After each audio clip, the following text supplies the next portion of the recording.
Olhe para o céu. Bilhões de galáxias, trilhões de estrelas, uma imensidão que o nosso cérebro nem consegue processar. E a pergunta é inevitável: existe vida inteligente lá fora? A maioria das pessoas diria que sim, por pura estatística. Mas hoje eu quero te mostrar o contrário. Eu quero te mostrar por que a vida pode ser o evento mais raro e exclusivo de todo o cosmos. E para provar esse meu ponto, eu não vou usar apenas a minha fé como cristão. Eu vou trazer a voz de um dos maiores especialistas em astronomia no Brasil, o Sérgio Sacani. Ele é ateu, mas a conclusão dele sobre vida fora da Terra é exatamente a mesma que a minha.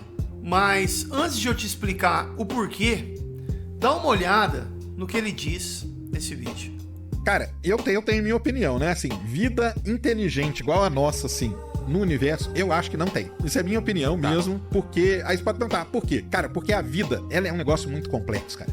Essa vida aqui nossa é muita variável, é muita coisinha que tem que estar combinada do mesmo jeito pra a vida surgir daquele jeito, entendeu? Do jeito que a gente conhece, que é esse jeito aqui.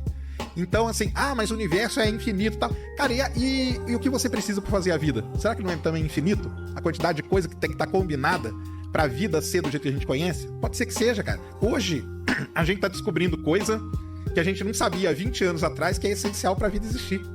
Muitas vezes, a ciência e a fé são colocadas em ringues opostos. Mas existe um conceito que une os dois lados quando o assunto é vida fora da Terra, que é a questão do ajuste fino. Pense no seguinte: para que você esteja aqui agora assistindo a este vídeo, o universo precisou acertar bilhões de vezes na loteria, bilhões de vezes seguidas. Não é apenas sobre ter água ou sobre ter oxigênio, é sobre a força da gravidade ter o valor exato que tem, é sobre a inclinação do nosso planeta, a proteção do nosso campo magnético e até a posição exata do Sol na Via Láctea. Se qualquer um desses parafusos estivesse 1 milímetro mais frouxo, a vida simplesmente não seria possível. É importante ouvir isso de um cientista, não? O Sacani toca em um ponto que muita gente ignora, que é a complexidade. Frequentemente, a cultura pop nos faz acreditar que basta um planeta estar a uma distância certa de uma estrela para que a vida apareça. A ciência real, pelo contrário, nos mostra que o buraco é bem mais embaixo.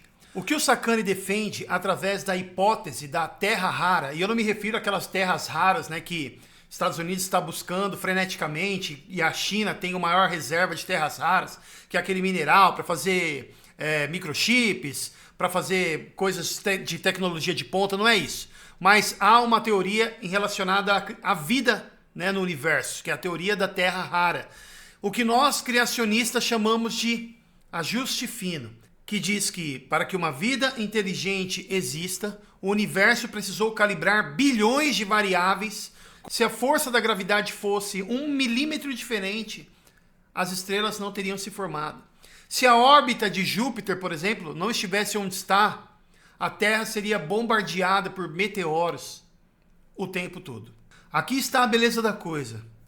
O Sacani olha para esses dados e vê uma sorte estatística impossível, sorte. Eu, como cristão, olho para esses mesmos dados e vejo a assinatura de um Criador. Nós concordamos no diagnóstico. A vida é complexa demais para ser um acidente comum. E é aqui que a gente entra em um campo fascinante do design criativo do universo. Recentemente eu vi um corte do Fala Glauber, onde tem um dos, que nem é convidado, né? Ele está sempre lá. É um podcast bem legal, Fala Glauber. E é o Carcará. E ele fala um pouco a respeito de vida extraterrestre. Vamos ver. Fora, não há qualquer garantia de que o que tá aí é tudo que se tem. Mas o que se tem já tá dando o que falar, né? Eric, vamos lá, cara. A humanidade, o humano no geral, ele come, dorme, levanta, come, dorme, levanta, outros come, dorme, bebe, vivem igual animais e não pensam, não raciocinam onde é que nós estamos, né? Cara, Nós estamos dentro de uma bolazinha azul chamada planeta Terra, que está vagando no espaço profundo. Dentro do sistema solar, que é um grãozinho de areia, dentro da Via Láctea, que é um grãozinho de areia em relação a outras galáxias, outras distâncias do universo. Então, a nossa galáxia tem 800 bilhões de estrelas.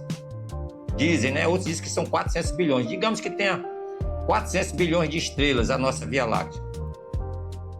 E cada estrela geralmente tem, no mínimo, 2 planetas. No sistema solar nosso, que a estrela é o Sol, tem 8 planetas, né? Mas digamos que vamos diminuir para 2 para não ter problema. Então já daria 800 bilhões de planetas. E nós somos um desses 800 bilhões, que é a Terra. E você acha que a gente está sozinho no espaço, que Deus fez o grande arquiteto do universo, o grande design universal, vou fazer isso tudo para botar o Hitler, o Lula, eu, o Carcará, só a gente aqui no planeta?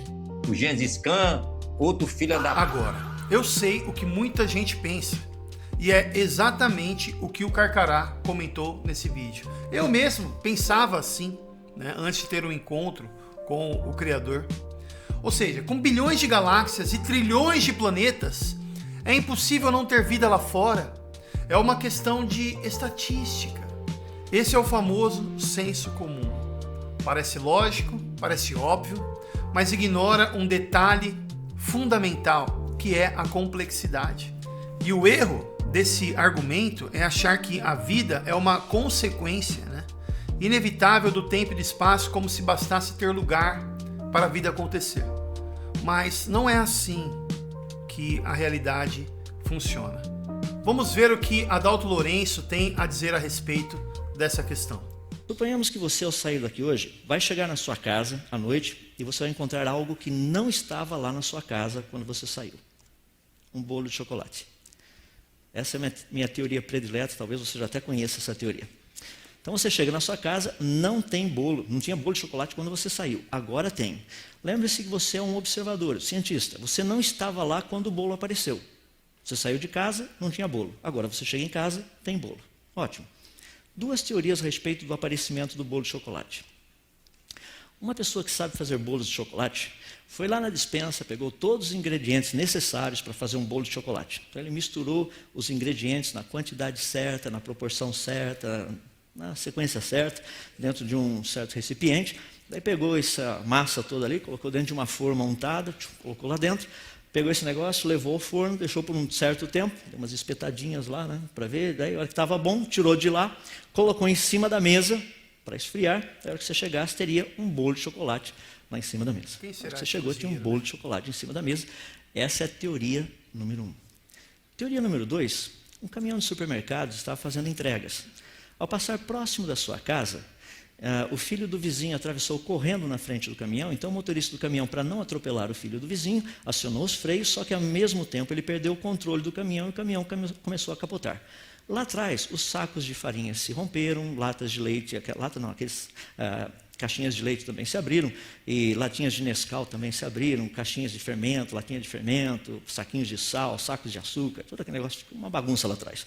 E havia na beirada do caminhão um pequeno cantil, esse para guardar água.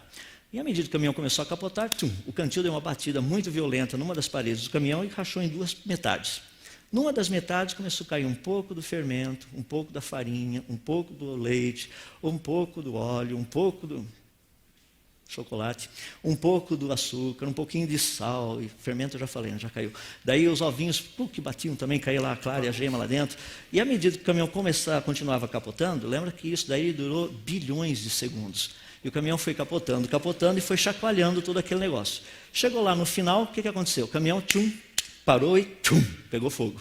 Foi um grande incêndio ali perto da sua casa. Chamaram o corpo de bombeiros, o pessoal foi lá rapidão, apagaram todo o incêndio lá dentro. De repente, a hora de começaram a olhar lá no meio dos escombros, adivinha o que eles descobriram? Um bolo de chocolate lá naquele cantil. Ai, ai. Não sei porque vocês deram risada da segunda teoria. Essa que se ensina nas escolas. É isso aí. O bolo de chocolate tem 12 elementos. Uma célula, qualquer pessoa que estuda citologia sabe que uma célula tem milhões de elementos. processos que até hoje nós seres humanos não conseguimos duplicar ainda. E o pessoal diz que isso foi por acaso. Por isso que o Dr. Siegfried Schreier disse o seguinte: ninguém pode refletir sobre essas questões sem crer, pois cada um tem de escolher aquilo em que quer acreditar. As evidências existem. Então, o que nós vamos fazer daqui para frente é trabalhar com essas evidências. Ou seja, para que a vida existisse aqui, uma série de constantes físicas e condições astronômicas precisaram ser calibradas com precisão cirúrgica. Fazendo um paralelo com a teoria do bolo de chocolate do Adalto Lourenço, o ajuste fino mostra que o bolo da vida não existe apenas com ingredientes certos, mas tem que ter uma temperatura de forno, um tempo de preparo tão específico que a chance disso se repetir espontaneamente é quase nula.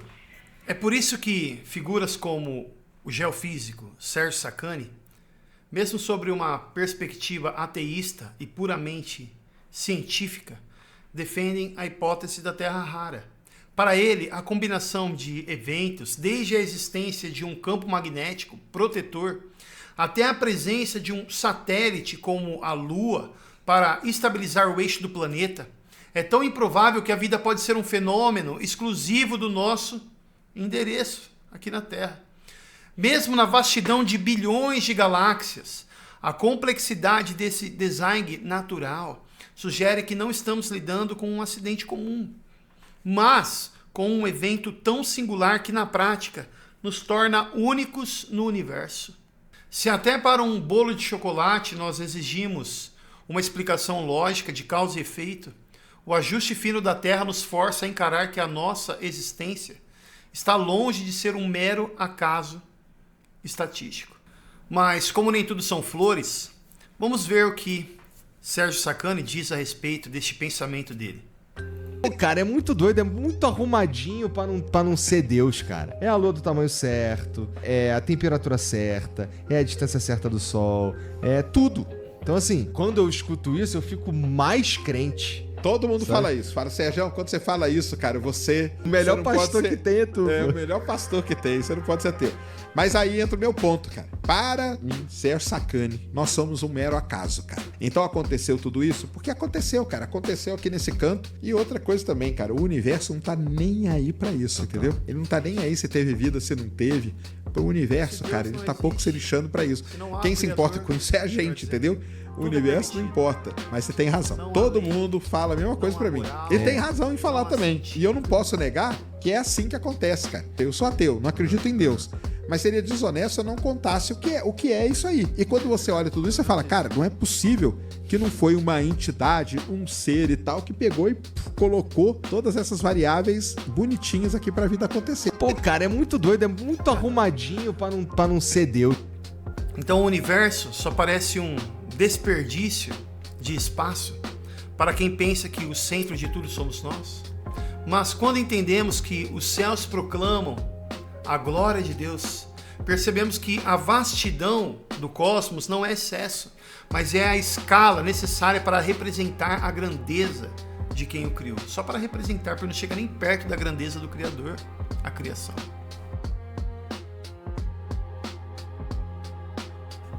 Deus, ele não criou um universo infinito para nos fazer sentir importantes. Ele o criou para nos mostrar o quanto ele é magnífico.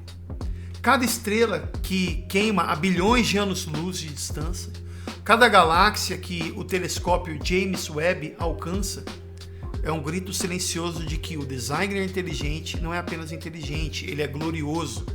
O ajuste fino que permite a nossa vida é a sua bondade. Mas a imensidão que nos faz sentir pequenos é a sua majestade. No Salmo 147, versículo 4, diz que o Senhor conta o número das estrelas, chamando-as todas pelos nomes. Portanto, ao olhar para o céu, não veja apenas vácuo e estatística, veja um convite. O Criador que sustenta cada átomo com a palavra do seu poder é o mesmo que escolheu este pequeno pálido ponto azul para revelar o seu amor. O universo é o palco, a vida é o milagre. E o objetivo de tudo isso, do começo ao fim, é a exaltação daquele que é o Alfa e o Ômega. No silêncio das estrelas, a mensagem é clara. Ele é Deus e nós somos dele. Graça e paz, meu nome é Guilherme Zamba e quero te apresentar as camisetas do meu ministério de rap cristão, Rima Teológica. São camisetas com modelagem oversized e tradicional, 100% algodão, confortáveis e feitas com qualidade. Cada estampa foi pensada para edificar, expressar a fé cristã e comunicar boa teologia de forma criativa e relevante. Não é só uma camiseta, é uma forma simples e verdadeira de expressar aquilo que você crê. Acesse rimateológica.com.br. Tamo junto!